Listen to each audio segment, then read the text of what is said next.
Hello students, so today we are going to start our next chapter, that is theme number 9, Kings and Chronicles, which includes the chronicles related to the great Mughal courts, and the period that we are going to study is 16th and the 17th centuries.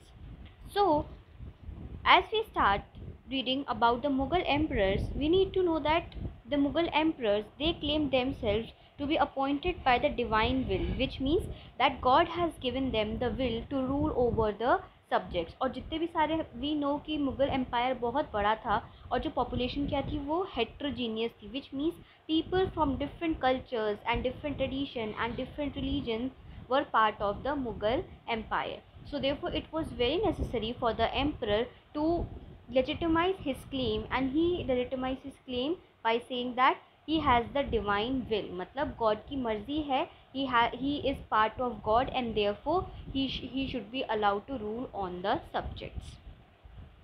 So most of the information, as we know that whenever we start a chapter, first of all we see what sources are being used. So the major sources that are being used till today to study the Mughal period, and if one wants to carry on the studies on Mughals, it is very important to study the chronicles. So what are chronicles? Modern history writings in English have termed this genre of text chronicles as they present a continuous chronological records of event, which means जब भी कोई history chronology wise लिखी जाती है, पूरा timeline के साथ लिखी जाती है, उन्हें क्या बोलते हैं? Chronicles. So chronicles are the major source to study the Mughal history. Chronicles are indispensable source for any scholar wishing to write a history on Mughals. At one level, they are a repository of factual information, which means they are full of the factual information about the institutions of the Mughals, about the collection of all the data and how everything was connected with the court. So these chronicles helps us to reconstruct the Mughal history. So this chapter we will look at the working of this rich and fascinating dimension of the Mughal empire, that how the imperial ideologies, what was the idea behind the whole Mughal empire running, and what was the philosophy on which the kings used to work, the emperors used to lay their administration, rules and regulations. So we are going to focus completely on the Mughal empire and its chronicles. So first of all, let us first read about the Mughals and their empires. Let us first talk about their background, कि उनका background क्या था. Who were the Mughals? Where did they came from? And who was the first Mughal emperor? So the name Mughal has been derived from Mongol. You have already read about Mongols in your class 11. So जो Mughal word है वो कहाँ से derive हुआ है? Mongol से. And it actually आज जो है मुग़ल एक बहुत बड़े एम्पायर को डिनोट करता है. अर्लियर जितने भी सारे रूलर्स थे इनिशियली, जो मुग़ल्स के जितने भी हम आज उन्हें मुग़ल एम्परर बोलते हैं, they used to refer to themselves as Timurids, which means the descendants of the Turkish ruler Timur on the paternal side. Babur, the first Mughal ruler, was related to Genghis Khan from the mother's side. So it is very important कि हम उनका lineage trace करें कि उनका background क्या था, because इन्हीं basis पर उन्होंने later on अपना जितना भी सारा empire है उसको establish किया और उसको legitimacy provide करी. So on the paternal side they were related to Timur, and on the maternal side related to the Genghis Khan, and we know कि these both rulers are actually counted as being the great rulers in the Central Asian tribes. So then what happened? During 16th century, European used the term Mughal to describe the Indian rulers of this branch of family. So जो term Mughal है वो जो Mughal emperors है उन्होंने अपने ऊपर apply नहीं किया था, लेकिन जो बाहर से इंग्लिश पीपल थे उन्होंने उनको ये टर्म मुग़ल दिया था, because they trace their lineage from Mongols from the Central Asia. And even जो मोगली, जो हम इतना पॉपुलर नेम है सुनते हैं, रुडयार्ड किपलिंग की जो बुक है उसमें भी जो ये मोगली नाम है ये भी किससे डिराइव हुआ है? From the Mughal term only. So now we are going to read one by one about who were the major emperors, who was the first emperor who laid the foundation of such a vast empire. So the empire was carved out of a number of regional states of India through conquest and political alliances. Obviously जब भी कोई empire create होता है तो वो एक दिन में create नहीं होता, काफ़ी टाइम लगता है, काफ़ी conquest और war होती हैं और काफ़ी बार alliances भी होते हैं, especially with the local people. So it was Zahiruddin Babur was the first person who, or we can say he was the founder of the Mughal Empire in India. Now let us see what was the name of his homeland. So he belonged to, as we know कि अपनी lineage they have traced from the Central Asian rulers. So similarly he belonged to Central Asia, and the particular region from where he belonged was Fargana. And he establish himself at Kabul. पहले जब वो उन्होंने Indian सब continent में enter किया, सबसे पहले उन्होंने कहाँ पे इस्टेब्लिश किया खुद को? काबुल में. और फिर 1526 में we know that there was first battle of Panipat. उसके बाद उन्होंने अपना इंडियन सब कॉन्टिनेंट में धीरे धीरे रूल इस्टेब्लिश करना स्टार्ट किया. Then he his successor who was his son Nasiruddin Humayun, उन्होंने रूल किया 1530 से 40 तक एंड देन 1555 से 1556 तक.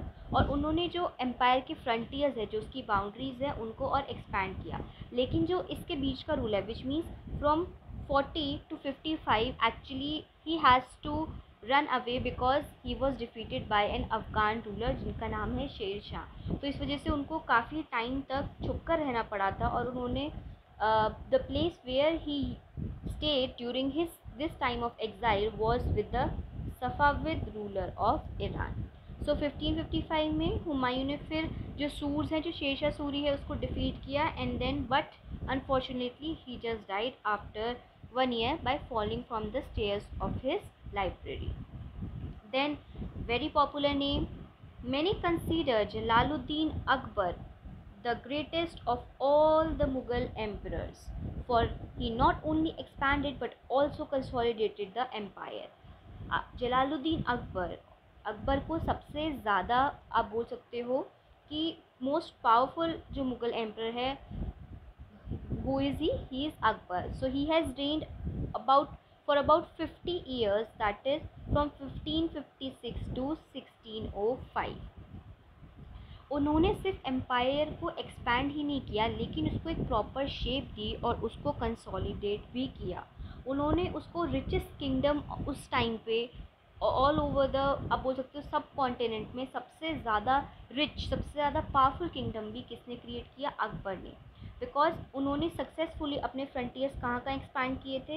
हिंद कुश माउंटेन्स में, जहाँ पे कि जो उज़्बेक थे और सफ़ाविद्स थे, उन्होंने उनको चेक किया कि वो लोग हिंद कुश माउंटेन के दूसरे साइड आके इंडिया पर अटैक ना कर सके. तो उन्होंने वहाँ पे अपना एक पूरा प्रॉपर फ्रंटियर क्रिएट किया. Then he has 3 fairly able successors. और उसके बाद जो हम और उनकी जो एबल सक्सेसर्स थे, जो पावरफुल थे, not as much powerful as Akbar but they were also powerful rulers, include Jahangir who ruled from 1505 to 27, Shahjahan who ruled from 1628 to 58, and finally Aurangzeb who ruled from 1658 to 1707. और इनका हर किसी की जो अपनी qualities, उनका कैरेक्टर डिफ़र करता था. Although Aurangzeb के बाद 1707 में औरंगज़ेब की डेथ के बाद there were other rulers as well, Mughal और भी एम्परर आए थे, but they were all weak successors. और इस पीरियड के बाद जो ब्रिटिशर्स ने अपनी होल्ड और ज़्यादा इंडिया पे इंक्रीज़ कर ली थी. सो देयरफॉर इसलिए हम हमेशा औरंगज़ेब तक ही हम लोग इम्पोर्टेंस देते हैं मुग़ल एम्पायर को, क्योंकि उसके बाद it has lost its prominence. So the 3 rulers maintained and consolidated the various instrument of governance. Akbar के बाद भी उनके जो 3 एबल सक्सेसर्स थे, जहांगीर, शाहजहां और औरंगज़ेब ने उनकी जो लेगेसी है, उनकी रूल को कंटिन्यू करा. लेकिन उसके बाद हमारे पास देखते हैं काफ़ी जो वीक सक्सेसर्स थे. नाउ 16th और 17th सेंचुरी में इम्पीरियल स्ट्रक्चर को बहुत अच्छे से क्रिएट किया गया, एडमिनिस्ट्रेशन और टैक्सेशन को बहुत अच्छे से इम्प्लीमेंट किया गया. और ये हमें मुग़ल कोर्ट जो कि उसका सेंटर था मुग़ल पावर का सेंटर वॉज मुग़ल कोर्ट, उसमें हमें बहुत अच्छे से दिखता है, जहाँ पे कि हम देखते हैं कि किस तरह से अलग अलग पॉलिटिकल अलाइंसेस फॉर्ज होते हैं, रिलेशनशिप्स क्रिएट होती हैं, and not only among the people who are belong to the same religion but different traditions, like the Marathas we see later on, we see the Rajputanas, we see Afghans, Iranis, Turanis, etc.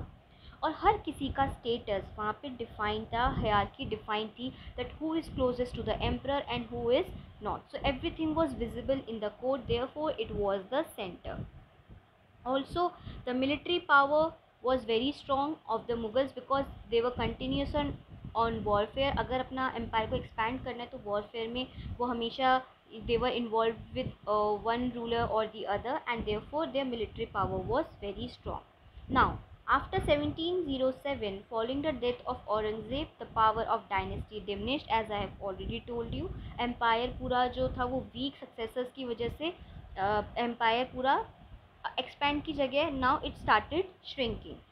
सो पहले जो दिल्ली, आगरा और लाहौर जो different places, जो cities, capital cities हुआ करती थी, अब वो क्या होने लग गई, दे वर जस्ट द प्लेसेस, और वहाँ पे रीजनल जो स्टेट है उनका डेवलपमेंट स्टार्ट हो गया था. मुग़ल एम्पायर का ब्रेकिंग जो पॉइंट है वो था 1707. उसके बाद उस एम्पायर को ब्रेक होने के बाद वहाँ पे रीजनल पावर्स आ गए थे, जिन्होंने अपने आप वो इतने सेल्फ सफिशिएंट थे कि उन्हें एम्परर की ज़रूरत नहीं थी.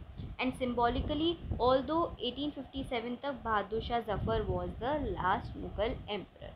So this is all about the Mughal lineage, and so in this particular class we have read about the lineage of the Mughal emperors and basically the political aspect of the Mughals. In our next class we are going to read about very important topic, which is the production of the chronicles.